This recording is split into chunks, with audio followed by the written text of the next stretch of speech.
Estamos en la lección del día miércoles. En este día la lección nos presenta la experiencia del apóstol Pablo cuando estaba frente o delante el Sanedrín. Cuando el comandante romano se dio cuenta de que Pablo no representaba ninguna amenaza para el imperio, es decir, que el problema entrañaba en disputas internas de los judíos, le pidió al Sanedrín que asumiera el caso. En otras palabras, el Sanedrín, la junta de la sinagoga, tenía que hacerse cargo, por así decirlo, de juzgar lo que estaba pasando con el apóstol Pablo. La declaración introductoria de Pablo fue recibida con una bofetada en la boca, tal vez porque como prisionero Pablo hizo referencia a Dios, entonces sonaba como una blasfemia. Escucha lo que dice Hechos capítulo 23, del versículo 1 en adelante, lo que sucedió. Entonces Pablo, mirando fijamente al concilio, dijo: varones hermanos, yo con toda buena conciencia he vivido delante de Dios hasta el día de hoy.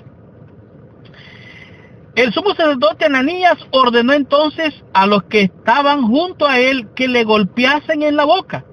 Entonces Pablo dijo: Dios te golpeará a ti, pared blanqueada. ¿Estás tú sentado para juzgarme conforme a la ley? Y quebrando la ley, ¿me mandas a bofetear? Los que estaban presentes dijeron al sumo sacerdote: ¿de Dios injurias?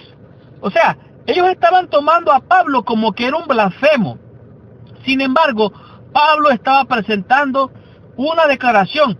Es posible que la referencia que Pablo hace a sepulcro blanqueado que dijo Jesús, por eso le llama aquí pared blanqueada. Por eso mismo fue el apóstol abofeteado. Ahora, podemos ver que aquí algo no está claro.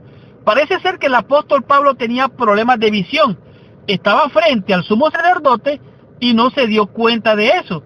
Ahora lo mandan a abofetear y él corrige el asunto diciendo lo siguiente.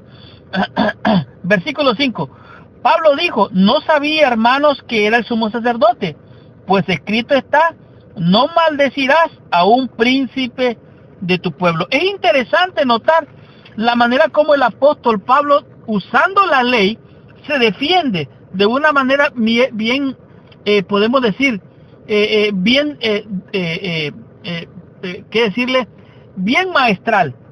Ahora dice, en el libro de los Hechos, capítulo 23, del 6 al 10, aquí presenta cómo Pablo intentó interrumpir ingeniosamente el proceso. ¿Qué fue lo que pasó? Recuerden, el Sanedrín estaba conformado tanto por saduceos como por fariseos. Ahora, los saduceos, por ejemplo, ellos se apegaban al Corán bíblico, a los primeros 5 libros de Moisés. Ellos no creían en la resurrección de los muertos. Entonces, me impresiona grandemente lo que sucedió.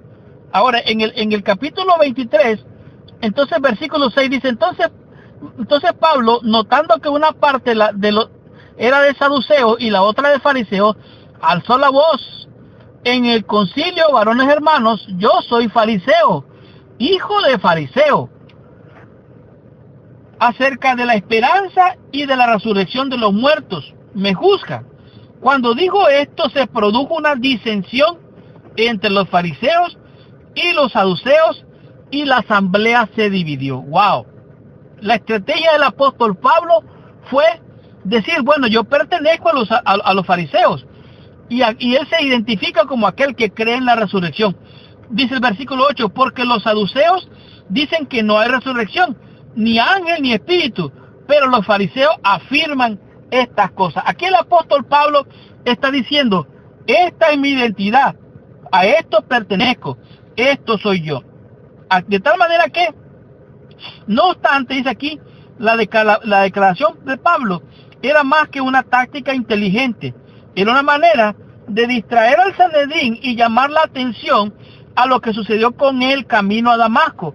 Esa era la base de su conversión, su ministerio apostólico. La creencia de la resurrección era el verdadero problema por el cual se le juzgaba. Ninguna otra cosa había cambiado en su celo para llegar a ser lo que era ahora. Si Jesús no había resucitado de entre los muertos, entonces su ministerio no tenía sentido y él también lo sabía. Ahora, ¿qué fue lo que pasó? Me impresiona grandemente lo que pasó, porque esa noche, estando Pablo, dice que mientras estaba Pablo en la fortaleza, el Señor se le apareció con un mensaje poderoso. En el libro de los Hechos, capítulo 23, el versículo 11 dice este mensaje. Dice, a la noche siguiente se le presentó el Señor y le dijo, ten ánimo, Pablo, pues como has testificado de mí en Jerusalén, así es necesario que testifique también en Roma. Esto realmente le dio aliento, fuerza, esperanza al apóstol Pablo, porque él tenía el deseo de ir y predicar en Roma. Él tenía el deseo de ir y predicar en Jerusalén. Y aunque había enfrentado todas estas adversidades, el apóstol Pablo tenía la satisfacción de estar cumpliendo su misión tanto a judíos como a romanos, porque el evangelio era para judíos primeramente y para los gentiles, tanto así como él lo extendió, lo presentó para griegos y también los gentiles. Esa noche, mientras Pablo estaba en la fortaleza, el Señor se le apareció con ese mensaje de aliento. Ten ánimo, Pablo, pues como has testificado de mí en Jerusalén, así es necesario que testifique también en Roma. Esa promesa podía haber sido particularmente significativa para el apóstol Pablo. Su anhelado deseo de predicar en Roma todavía se haría una realidad. Es maravillosamente glorioso cuando un hijo de Dios tiene una misión que cumplir. Ni el diablo ni las fuerzas del demonio lo van a detener. ¿Por qué?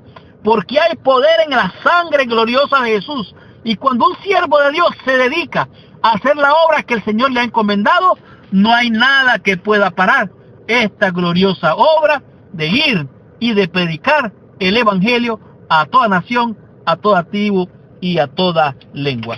Estudiemos la lección en el día jueves y descubramos qué nos enseña esta lección con el tema que es el traslado a Cesarea. Estudiemos la lección, recibamos nuestra bendición.